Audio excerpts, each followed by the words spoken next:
Good morning, ladies and gentlemen. Welcome to Talking Point. Shaw Michael Small here, of course, with my co-host, Mr. Keaton Shah.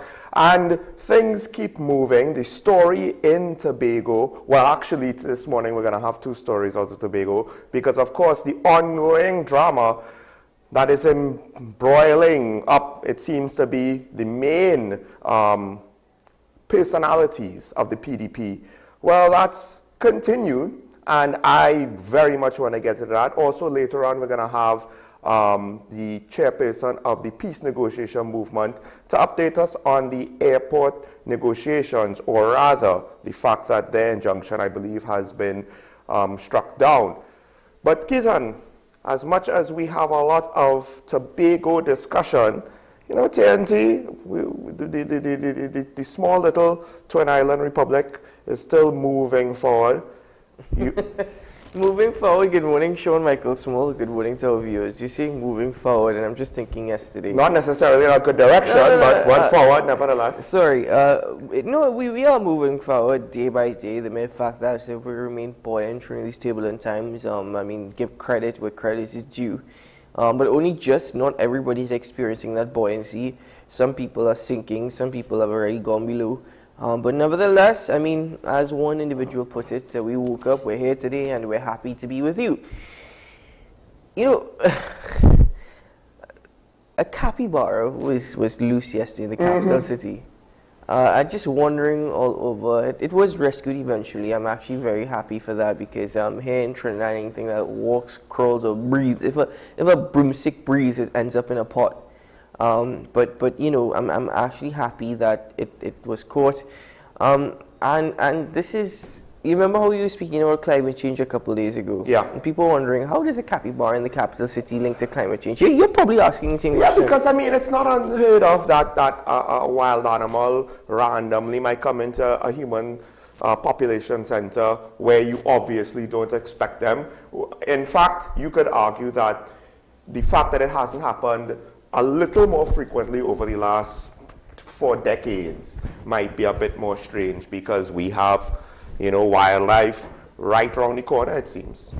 Well, yes, but whilst I agree with you, yes, that's very much true. It's not new. The reason why I was trying to link it to climate change is because, you know, throughout the world, habitats and nature reserves, all of that is being lost day by day.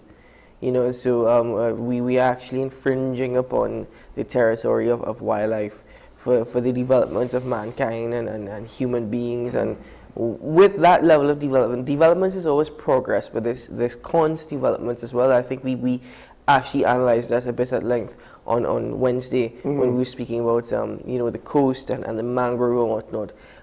But listen, at the end of the day, the capybara is safe.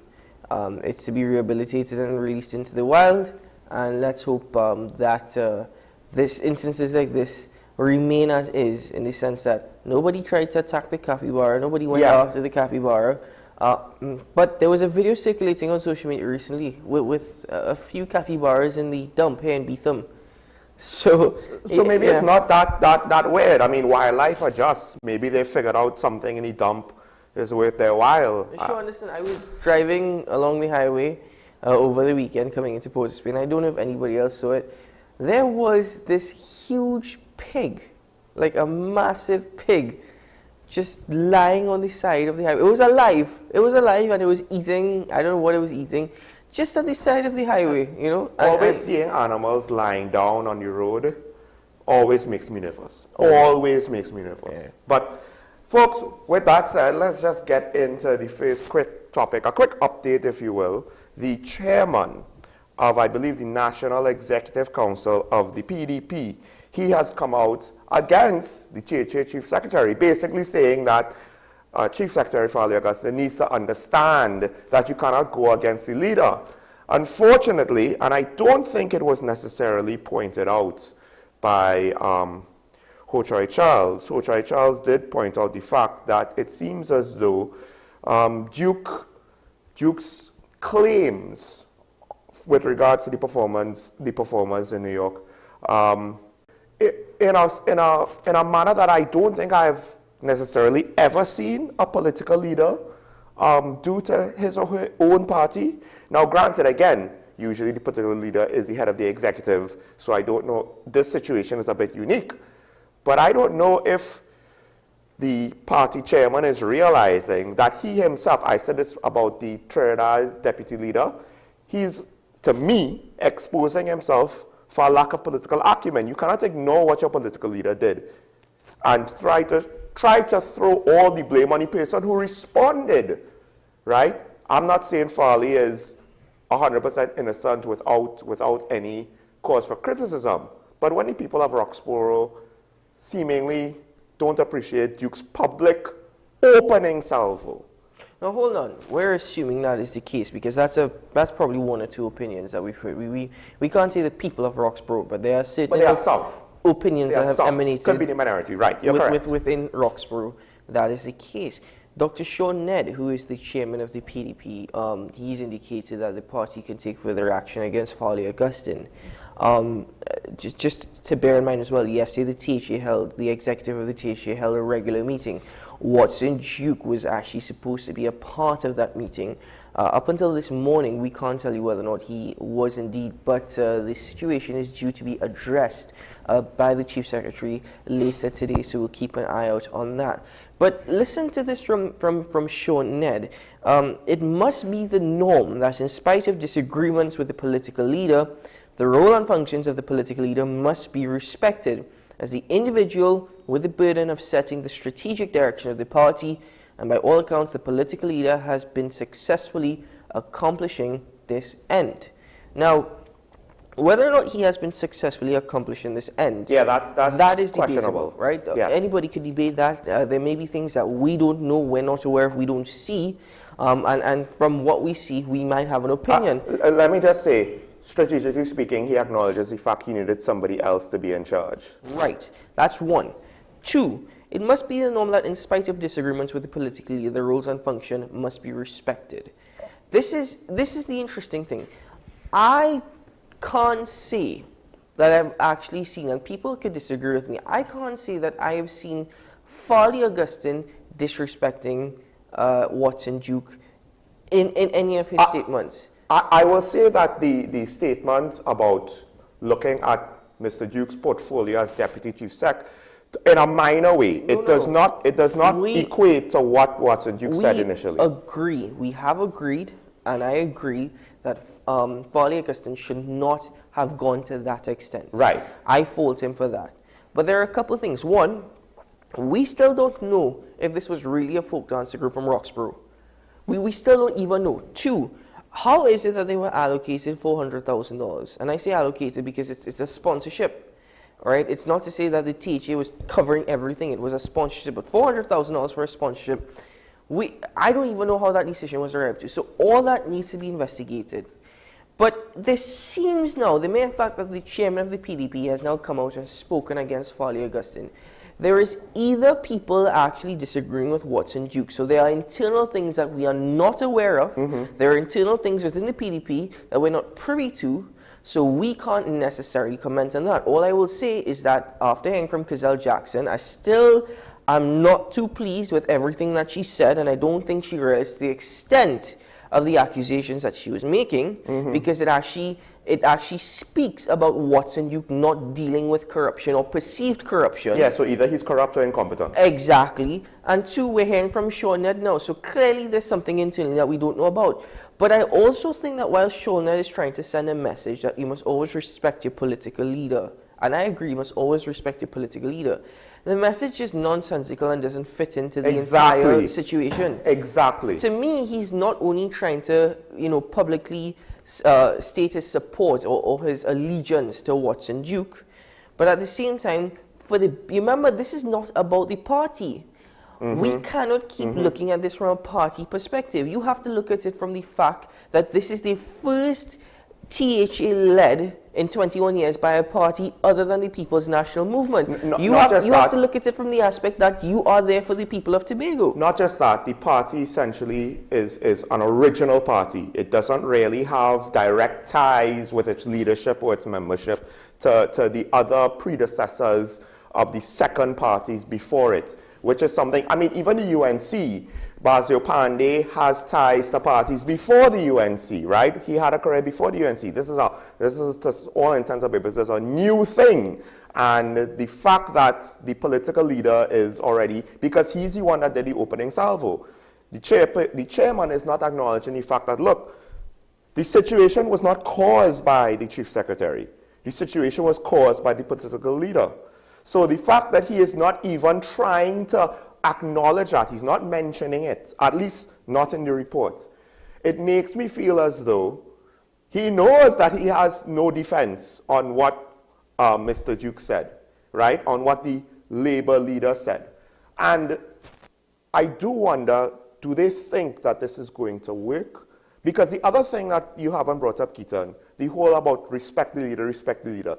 Again, it goes back to what we said, I believe, yesterday.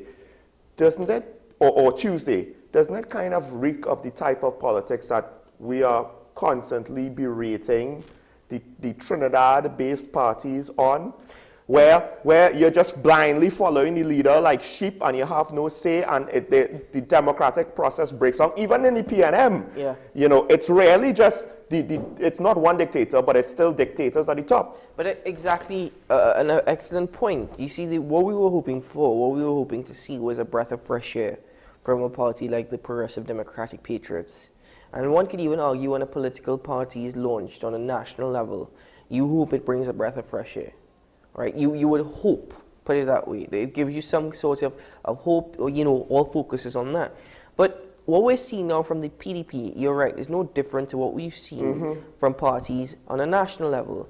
And quite frankly, I'm rather disappointed in Mr. Ned, not because he came out and spoke out against Mr. Farley and basically showed his allegiance towards Watson Duke. Because that point, he could have made. Nothing is wrong, you know, nothing is wrong with that. But as party chairman, you should have been the one in the position, not only to try and make amends of the situation, but also to try and state, listen, folks, we have an internal rift. It's a situation we need to deal with, but this should not be spilling out into the public domain. This should not actually now be the main headlines about the PDP and the THA. This should not be what is being covered by the press all the time about the THA and the PDP. Unfortunately, what he's done is that he's taken it a further step. As chairman, you have to say that he's failed in that capacity, because you don't just come out and say, you don't just come out and take sides, because yes, Mr. Duke may be the political leader of the PDP, but at the same time, Farley Augustine is the chief secretary of the THA, and he was also placed in that position because Watson Duke, as you rightfully said, noted that he needed somebody else. If Watson Duke was going up for chief secretary of the THA, you have to ask yourself whether or not, who would be in that office today? Who would be in the executive today? Probably Tracy Davis and Celestine, if Watson Duke went up. Probably. And then, right? a very finally, the best he could do, I think, was 6'6". When Faith B. Israel, Alicia Robertson, Pat, they were also removed. Yes. As deputy political leaders. You have to wonder now, where is the rift? Where does Dr. Faith B. Israel lie in this situation? Where does Alicia Robertson Patterson lie in this situation? Here's the questions that aren't being answered, because Dr. Ned wants to say, Farley, you can't be doing this, whatever, whatever, whatever. Technically speaking, the other deputies from Tobago, they didn't speak publicly. Duke removed them publicly. Again, I would call that a political miscalculation. Why? Because while Duke supporters are saying things that I don't think is necessarily advancing his cause, those who seem to be either against Duke or supporters of Farley, those aren't necessarily the same exact thing, right? We don't know. But my point is, they're not speaking out. Even Farley himself is limiting his communication. But it's not as though the rest of the PDP, on the other side of the rift, are publicly attacking Watson Duke either, right? But he threw shots, and now the chairman is not even addressing that. You see, again, Farley is remaining silent, and there's a lot of cause to that, because there's certain things he needs to address. If a man is berated so publicly as Watson Duke did to Farley Augustine, you cannot say he cannot defend himself. You have to allow him to defend himself. Exactly. But Avenue, Aripita Avenue, for all your grocery items, market items, grab and go meals, plus mobile phones and accessories. Christmas is coming. The Retail Warehouse Christmas Village is back with great deals. So check us in-store or online today. What's your choice? Choice Optical. That's my choice. When you need land, a home, or investment property, Step-by-Step Property Consultancy and Management can help you. Call Step-by-Step today, 750-4442.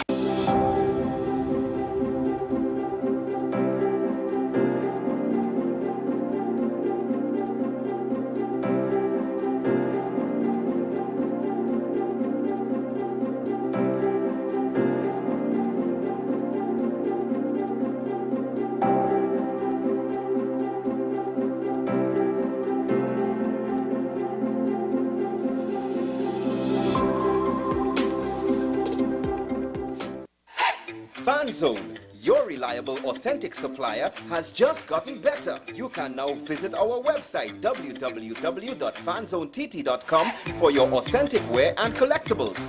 The only place where you can use both your Visa debit and credit cards. Visit our website fanzonett.com to make your purchase today. The best way tickets are at thebesttoys.com. Shop for the best brands you love at the best prices. Like VTech, Leapfrog, Fisher-Price, Play-Doh, Hot Wheels, Barbie, Cocomelon, LOL, Baby Alive, Crayola. Visit us in-store at Forces Flagship MacBean. Shop online now at thebesttoys.com. Order via call or WhatsApp at 32DBEST to order. And remember, we have the best toys at the best prices. The issue, the continued rise in the price of flour and its impact on the cost of living in Trinidad and Tobago. How should we go about it? I want to ask you, what has been revealed to you about the state of vulnerability in the country because of this exercise and because of what we're going through? Is the government losing the war on the vaccine front? The discussion should revolve around the common good for the greatest number of people in Trinidad and Tobago. How do we inculcate a sense of respect and regard for people who may not be of your own political ilk or persuasion? The communities are now being used by political opportunists. So when the tables are turned, it's the same way.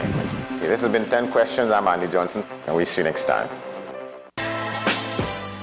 Let your voice be heard. Call Madam Fix-It on WESN, the only place that effectively helps you with your woes. Having problems getting onto government agencies, water woes, NIS and pension problems, potholes, and much, much more. Call me, Madam Fix-It, every Monday, Wednesday, and Friday, right here on WESN. Let me fix it for you. Is it politics? What is it? Is it that nobody cares about sports? The kind of support that sport used to get in the past is no longer here. The thing is, taking a knee doesn't mean that that's the only thing you're doing on. Right. Taking a knee along with other stuff. Samantha, what are you looking forward to when you return home to Trinidad and Tobago after winning the title?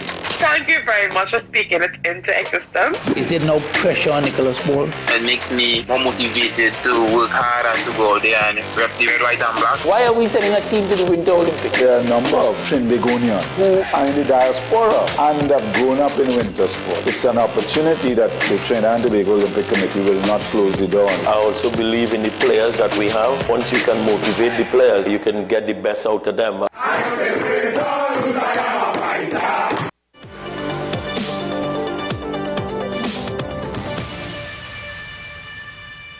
Welcome back to Talking Point. And of course, as mentioned earlier, we have our guest with us, Ms. Rhonda Hackett of the Peace Movement, to speak about the situation happening in Crown Point with the reallocation of the families in the area to make way for the new construction, the new $1.2 billion project that, I mean, I have my doubts about that we as a nation will even get a return on the investment. Now, there are those who support the project, but the pros and cons of the project aside, it is affecting families on the ground. So, Ms. Hackett, thank you for joining us via telephone to speak about the situation and to give us an update from someone who is there on the ground. Good morning, Ms. Hackett. Good morning. Thank you for having me, and I am very grateful for this opportunity to share from a direct perspective being on the ground.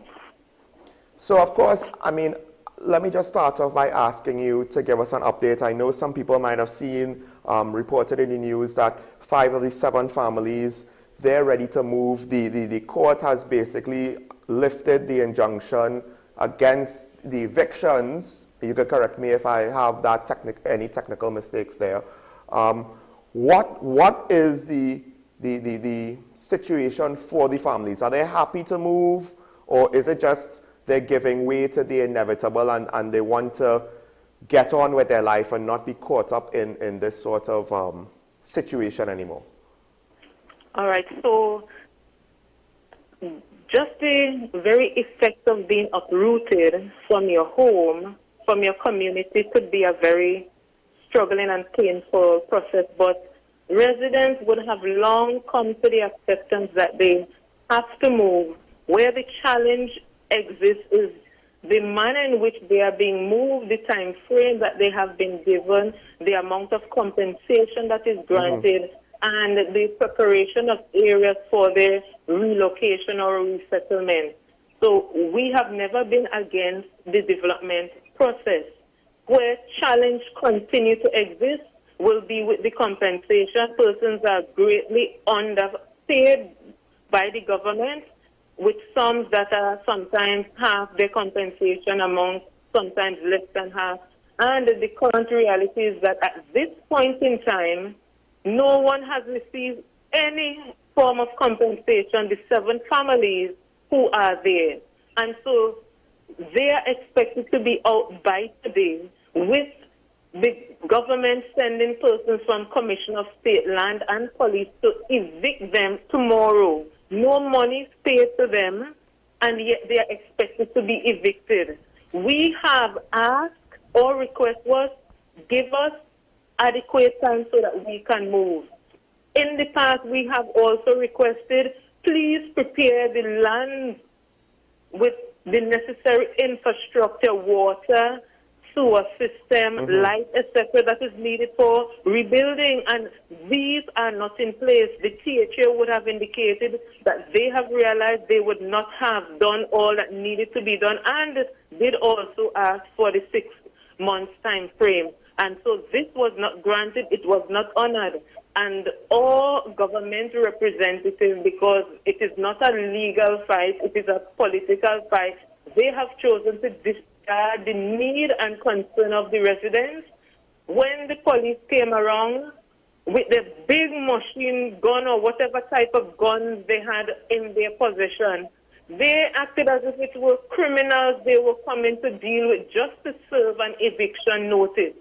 Some persons' doors were opened and entered without their permission. One person's fence, the hole was entered, and they went pounding down on his door and fiddling with his keys to have that notice served. And this is how normal residents and citizens of Trinidad and Tobago, to be precise, have been treated just to serve an eviction notice. So I am wondering, how would residents be treated come tomorrow? This inhumane manner in which Tobagonians are currently being treated is totally unacceptable. And there's the rumor that has been spread on social media, erroneous information that these persons have been compensated already and are unwilling to move. That is far from the truth. There has been acquisition in the area already, but not in this specific location that the government is newly seeking to acquire. So to stigmatize and tarnish the reputation of residents, specifically by the parliamentary representative on Facebook, indicating these bits of information is being highly irresponsible. Families are literally traumatized with the event that took place on the 11th. There are children in households who have been asking, Mommy, this is how they intend to treat us. They have been unable to sleep well when the night comes at this point in time. Well, Tobago's major source of income, we know, is tourism. And we have taken up the undertaking or the suggestion by the former THA of several years ago to engage in bread and breakfast and villas and apartments, etc. There's currently a family right now who have not yet moved because they have 9 apartments fully booked for the carnival right up to December, fully furnished, and their compensation is grossly inadequate. No consideration is given for their loss of earnings. There is a family of 7 who cannot find adequate housing because the government may have only offered up to $6,000 or $9,000, and when they inquired, it's $10,000 and $15,000 that is being requested for rental. And so these inadequacies, the public isn't seeing it, and we know that better can and have been done. We have Oropoon's Garden right there in Trinidad as an example for the Piaco International Airport relocation. These persons were relocated, properly compensated, and then the lands were acquired to build the airport. The same is not being done in Tobago as it is right now. There is fear on the ground. There is major concern for the well-being of citizens at this point in time because based on how they sought to act on the 11th, the manner in which the fear-mongering would have been executed with the issuance of the eviction notice, it leaves one to see how they will treat the residents come tomorrow, all of whom have been trying feverishly to move but are unable to because the time is totally unrealistic. The time is inhumane, and I think the government could exercise some element of rationale because this is not a legal battle. It is something that all government, all parliamentary representatives, all politicians can do better by in terms of how they treat with the residents. Well, Ms. Hackett, if I may just interrupt, good morning and thank you for joining us. You know, article stated that the court has actually stopped an injunction of the eviction of these residents. This was, I think, last week, Friday. But then we heard from the THA Chief Secretary, Falia Gussin. He said, notwithstanding what the court decided, the THA had decided some things would be done to ensure that those who are affected will be treated in the most humane manner. So, you know, there's a court ruling, but what does he mean, or can you share with us any details as to what are some of these things that would be done on behalf of the THA? Yes. Now, the THA has come on board and would have, in a really powerful and significant and meaningful manner, rallied with the residents from the very inception of this operation and when they would have gotten into power.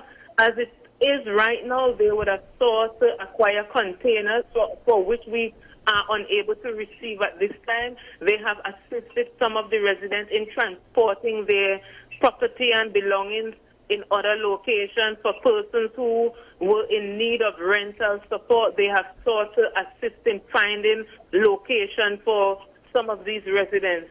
But the unfortunate reality is based on the complexity and the magnitude to which some persons are in need of assistance, they are unable to assist that move for tomorrow at this point in time. So this is primarily what we have been seeking after, to which the current THA would have stepped forward and sought to grant the assistance with. And this is primarily what we have been asking the government to do. Help us make the move that we are seeking to make. As it is right now, the lands that persons are supposed to move to are not even prepared. There is no water, sewer system, electricity. Well, all the needed infrastructure are not there. Well, Ms. Hackett, so in the case you must move by today, you will be evicted tomorrow, is inhumane. Well, so now I need to ask, because this situation here, obviously it's been somewhat of a long-term situation and then just happened yesterday. We know that there would have been some sort of negotiations at the beginning, but in recent times, has there been any sort of communication from the government to the residents or from the relevant parties in charge to residents, and has any explanation been given with regards to the lack of compensation or preparation for the new properties where residents would, in theory, move to? Any explanation been given, or have you been left now asking for some sort of dialogue? Well, excuse me, the explanation given, well, we know that we currently have a new THA in state. So the former THA would not have fully fulfilled. They had reneged on several of the promises and expectations. And so the current THA has in turn inherited this given dispensation and have sought to indicate, well, okay, we will do what lies within our power to fulfill these responsibilities. However, we would like to have 6 months in which to fix the roads, put in the electricity, etc., to put in all the needed infrastructure. So they have expressed, we have not fulfilled on our promises, give us 6 months. And so that was not granted or honored on the part of the government, the central government.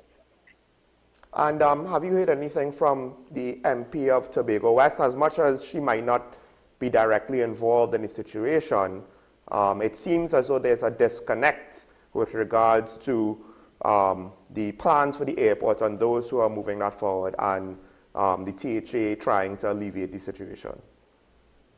Well, the MP for Tobago West would have done her PR and went on social media and have expressed that these persons have been compensated and are unwilling to move. I must indicate that this is erroneous information that ought not to be given by someone of this status, and I must indicate that it has been stigmatizing residents in a major way, because this is the very, very first time that compulsory acquisition has been attempted in this location. These residents have never been granted compensation. As a matter of fact, they have no money given to them at this point in time, although they are expected to be out of their homes by today. And I am saying, if you are all representatives, at best you could try and connect with the people rather than go on Facebook and other social media to do PR. These are real humans experiencing real pain, willing to move but need the assistance and support to do so. And so to go and provide information that stigmatizes residents is not right. It's not fair for these individuals. I am thankful for the effort that has been put forward by the current THA to provide transportation, areas for rental for those who need it, and the necessary support that they can give at this point in time in the limited resources that they have on time. Well, Ms. Hackett, I want to thank you very much for joining us on Talking Point this morning and for the time and for relaying that information to us. We will continue to monitor the situation in Tobago as it relates to the residents and the development of the airport, and we will certainly keep in touch to get further updates. But thank you very much and keep well. Thank you very much also, and I pray that all will go well, and I pray that the government will exercise good faith on the part of its citizens and ensure that they are treated come tomorrow in a humane manner and not as criminals. I thank you. Thank you very much, Ms. Hackett. Ms. Rhonda Hackett there out in Tobago giving us an update as it relates to the residents and their relocation and compensation as it regards to the development of the A.N.R. Robinson International Airport. Folks, we take a break on the program now, and when we return, well, Sean, I think I could be wrong. There's some people in high offices that have been watching Talking Point and have taken our suggestion. I'll tell you. I'll tell you why. I'll tell you why. Oh. After this. Oh.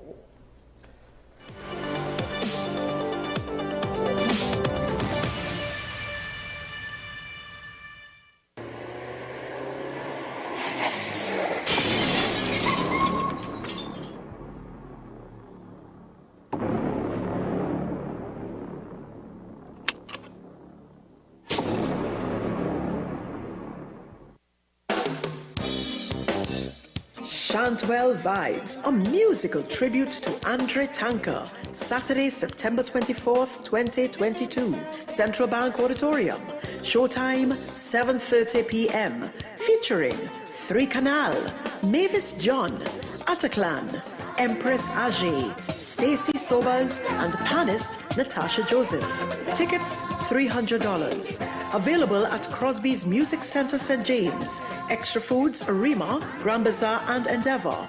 Online at Island E-Tickets. Committee members at 678-2843 or 482-3111. Central Bank box office on the day of the event. Mart's Liquor Palace, Diego Martin Main Road, La Puerta. A musical tribute to Andre Tanker. Saturday, September 24th, 2022. Central Bank Auditorium. Showtime, 7:30 p.m.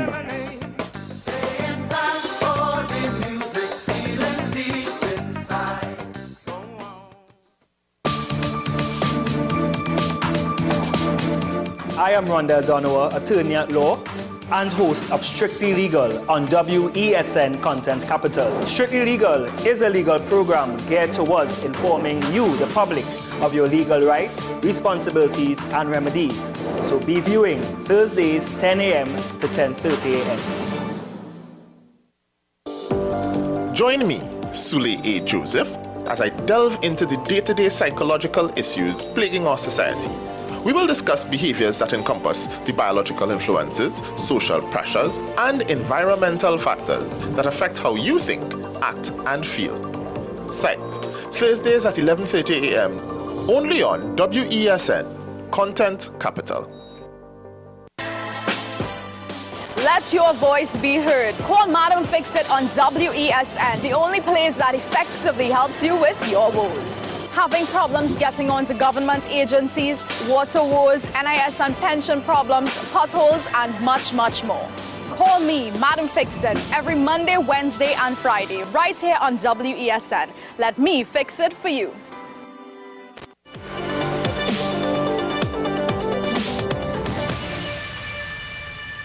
Well, just before I go into that story with my co-host, over people in higher offices watching the program, probably listening to our suggestions, I just wanted to inform you, if you weren't aware, that the daughter of Tobago, Linda MacArthur Monica Sandy Lewis.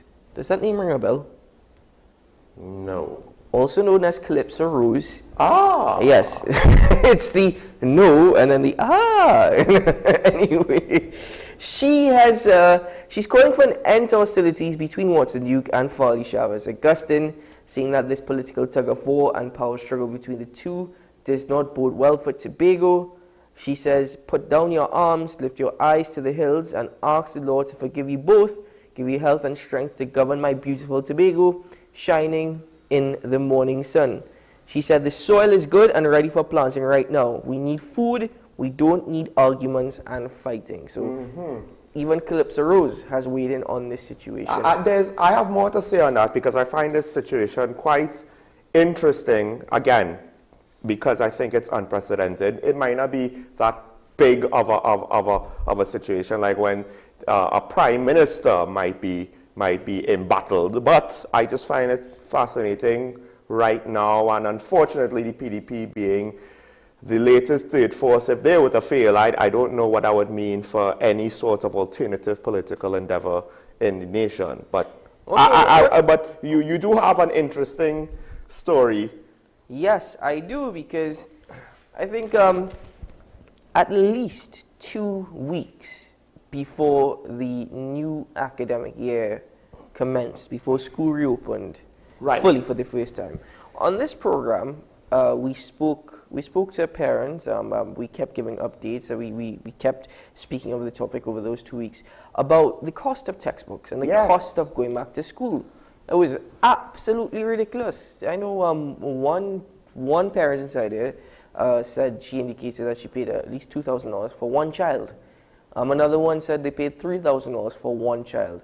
So it was absolutely ridiculous, especially in these times.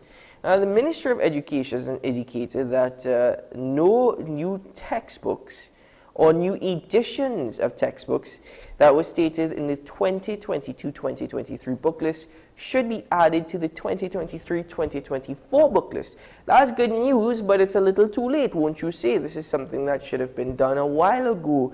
Government should have been examining the cost of going back to school a while ago, given our current economic and social conditions here in Trinidad and Tobago. But nevertheless, even if it's a bit late, they've taken some action for next year, so hopefully now parents can save up until the next academic year begins. They have also indicated that they are working on an e-platform that will allow access to e-textbooks, which will be not only cost efficient, but also generally better for everybody, easily accessible. Hopefully, the other problem with that now is in terms of devices for students. Yeah, you don't see. I mean, that's literally the obvious monkey wrench in that one. But I suppose that the same amount of money that these parents pay on textbooks every year, if they purchase one device or get a discounted rate for the device for their children, which hopefully could last them at least 5 years if their kids look after it, that e-textbook platform is good.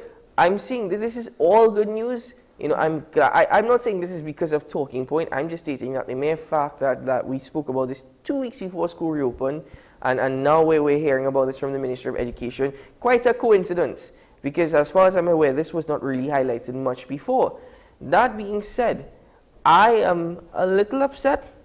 I'm trying to mix my good news with the fact that I think, Sean, and I said it before, the Ministry of Education needed to work on this earlier. Coming out of 2 years of a lockdown, where people were home, and don't get me wrong, you know, public servants still receive their full salary.